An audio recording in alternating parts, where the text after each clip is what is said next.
সাবরুম মহকুমা হাসপাতালের সামনে এক মাফিয়া ওষুধ ব্যবসায়ী চিত্তশীল পাশের দোকানের এক কর্মচারীকে মারধরের অভিযোগ উঠল, যা দোকানের সিসি ক্যামেরায় ধরা পড়েছে। জানা যায়, সাবরুম বাজারের মামনি মেডিকেল হলের মালিক চিত্তশীল তার নিজের দোকানঘর রয়েছে। তার ওষুধ দোকানের পাশে সেই দোকানঘরটি সাবরুমে মৈত্রী ফ্লেক্সকে 3 বছরের জন্য ভাড়া দেয়।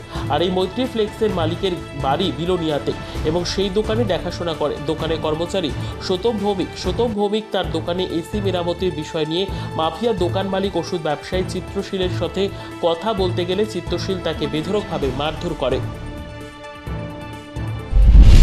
সতম ভৌমিক, আমি মৈত্রীপ্লেক্সে থাকতাম, মৈত্রীপ্লেক্সে কাজ করি। আমার মালিকের নাম শ্রীবাস সেন।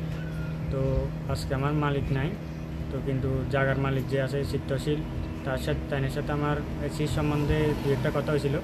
তো তাইনের সাথে কথাটা বনছে না দিকে তাইনি আমাকে উদম মারধর করছে এখানে এই জায়গাতেই। তো আমি এটার বিচার চাই।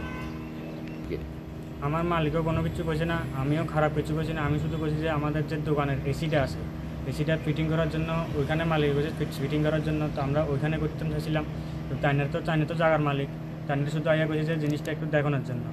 তো এরপরে তাইনে কইতেছে আমি বড় বড় কথা কই, আমি আরও অনেক রকম খারাপ কথা কইছে। কথা কওয়ার পরে আমি আর কিছু কইছি না, এরপর আমাকে মারতে শুরু করে। এখন আমি দোকান বন্ধ করে লাইছি। আমার চিত্তশীলের মারধর করছে, তাই বদমেজাজ যদি আবার আইয়া মারে, সেই জন্য আমি যেতেছি। আমার দোকানটা হচ্ছে সাবরুম হসপিটালের সামনে, একদম মৈত্রীপ্লেক্স এখানে। নিজস্ব প্রতিনিধির রিপোর্ট, দুরন্ত টিভি।